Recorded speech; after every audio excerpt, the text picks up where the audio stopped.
here at Token Metrics, right, and at tokenmetrics.com, we want to keep all of our viewers and our customers one step ahead of the market. So in August, we were worried about Rectember.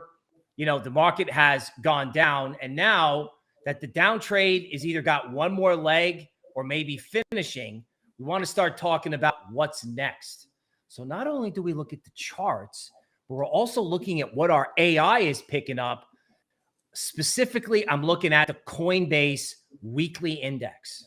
All right. A lot of times I'll take these shorter term indices, right? I'll use them to pull out coins to say, that one or those coins are going to be on the watch list. And wouldn't you know, okay, Ethereum actually shows up in our portfolio. I've been looking at these indices for a while.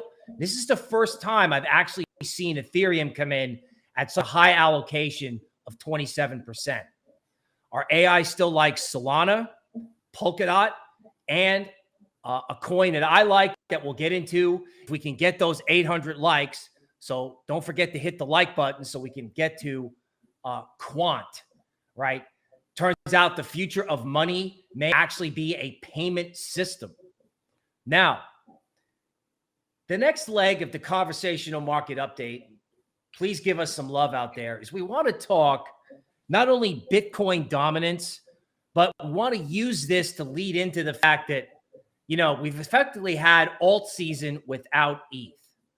So it looks like this whole speculative layer one world has taken off and Bitcoin has been left in the dust. And I saw some comments earlier in the stream that, Bitcoin is your boomer's crypto. Bitcoin dominance is getting to really low levels. And the question is this: can Bitcoin, after the Rectember trade is over, go back to 100K? Okay, dominance is low. And Forrest, I know you got thoughts on this. Yeah, definitely. So, Bitcoin dominance, I think, is pretty simple. And I'm far from a Bitcoin maximalist, but we know that from history, Bitcoin leads the market, and Bitcoin can actually be a really, really good leading indicator for where the rest of the market is going, right? I like smart contract networks. I like altcoins, but it's important to respect and pay attention to Bitcoin. All right. Now, we brought up Bitcoin dominance because the question is, going forward, who's going to lead, right? Is it going to be ETH first, then Bitcoin follows? We actually suspect that's the case. So ETH may go, and then Bitcoin is going to follow. Now, what you've all been waiting for, Ethereum strikes back. So let's go into the new case for ETH, because everyone has actually forgotten about this. And if you're tuning in, frankly, folks, hit that like button, because this is the part that you're going to like. So let's discuss Ethereum. We're going to go piece by piece. I have a motto. The first trade is always the wrong trade. Now, the first trade that everyone's done is to buy Solana, AVAX, Cardano, Algorand, Cosmos, Tezos, right? Everyone has bought all that stuff and left ETH in the dust. Now, nothing wrong with those coins. We all know I've been liking Solana on the way up. But that whole group has gone up, and everyone is laughing at Ethereum on the way down. Now, one of the things that Forrest has picked up on is that total value locked in layer 2 solutions on ETH for DeFi has actually started to go up a lot. Forrest, tell us about it and tell us why that matters. Yeah, so one of Ethereum's shortcomings is its lack of scalability. And what I mean by lack of scalability is that it can't process a ton of transactions at once very quickly. And when it does get congested, gas fees go up. Now, as Solana and Cardano and AVAX, which all great cryptocurrencies, all great layer 1 solutions, all great trades, right? All great investments thus far. They've all done extremely well. I'm not hating on those. But a lot of people are just so quick to abandon Ethereum, saying that Ethereum's too slow, Ethereum's failing, Ethereum's unusable. Well, for one, a lot of the big money, a lot of the institutional money doesn't have problems paying those high gas fees, right? But what about the retail people? What about the retail traders that don't want to pay $50 to $150 for an Ethereum trade, or $50 to $150 to mint an NFT, or just to buy an NFT? Well, we're seeing layer 2 solutions really start to pick up, especially Arbitrum. You're seeing a almost more than a tripling in the last 3 to 4 days in the total value locked in layer 2 solutions on Ethereum, right? Going from $821 million to over $3 billion in the last 3 days alone, right? So layer 2 solutions are the short-term solution for Ethereum scalability issues, right? People are saying, well, what about all the NFTs in the gaming narrative, right?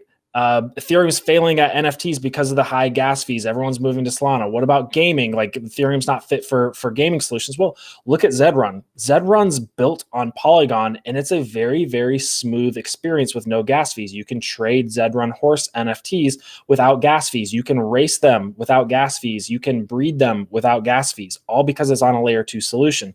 So yes, this NFT narrative and this blockchain gaming narrative that is only 1 to 2 months old at this point, it's going to take Ethereum some time to catch up. It's going to take time for these projects to develop on these layer 2 solutions.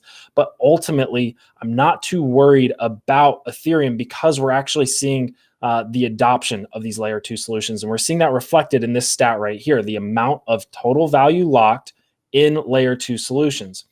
The other thing I want to talk about is the amount of Ethereum that's being burned.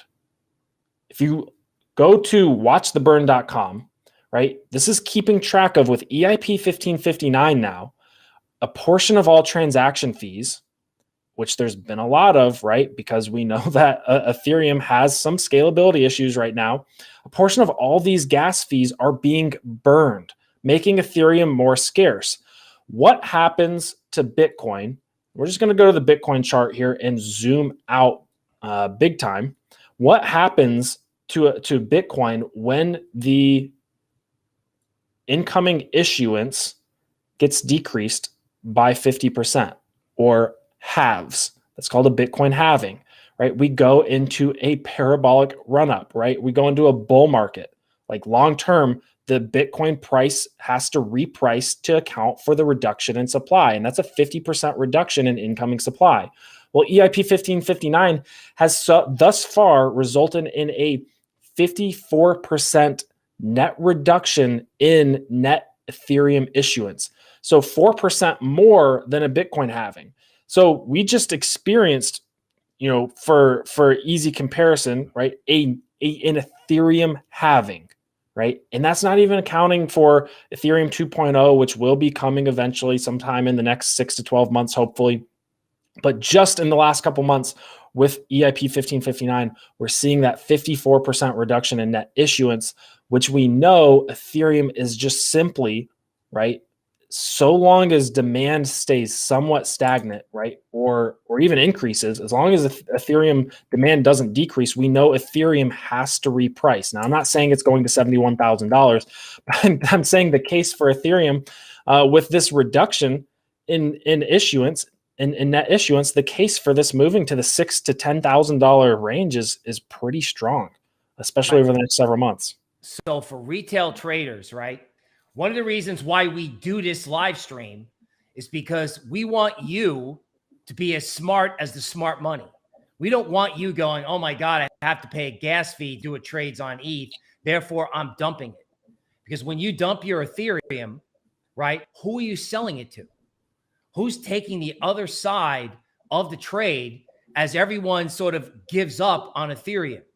Well, if you go to my screen here, okay, we've got a chart where we're looking at the amount of Ethereum being drained off of exchanges, okay? And needless to say, what we have is Ethereum being taken off exchanges at a rapid pace. In other words, faster than at any time this year, people are taking both Ethereum and Bitcoin and draining it off the market. So what's the bottom line? The bottom line is you stay tuned for this. Don't sell your Ethereum to an institution, because that's who's taking it from you. Now, I know trading on Solana is fun, and I know Solana can go higher. But the long-term and the short-term play for, say, the fourth quarter of this year has got to be Ethereum, because it's being drained away. The supply is falling, right? And there is more scalability than people think. People are FOMOing into other coins, not realizing the case for ETH is as big as it ever was. Some of the work we've done where we show if the dollar falls, ETH can go anywhere from 10 to 12K. You know, more realistically, if the dollar is stable, ETH at 6K or 7K is definitely possible. So if ETH leads Bitcoin and then Bitcoin fuels the rally, these two big cryptos that everyone gave up on, the future of money, okay, can come back with a vengeance. So stay tuned with tokenmetrics.com, and we will keep you updated on not only this, but how all the other big layer one solutions and all these big altcoins are doing. Token Metrics is a cryptocurrency investment platform that helps users leverage machine learning to become better crypto investors. Our in-depth analysis helps eliminate the emotions of investing, find profitable investment opportunities, and filters out scams. Learn more at tokenmetrics.com.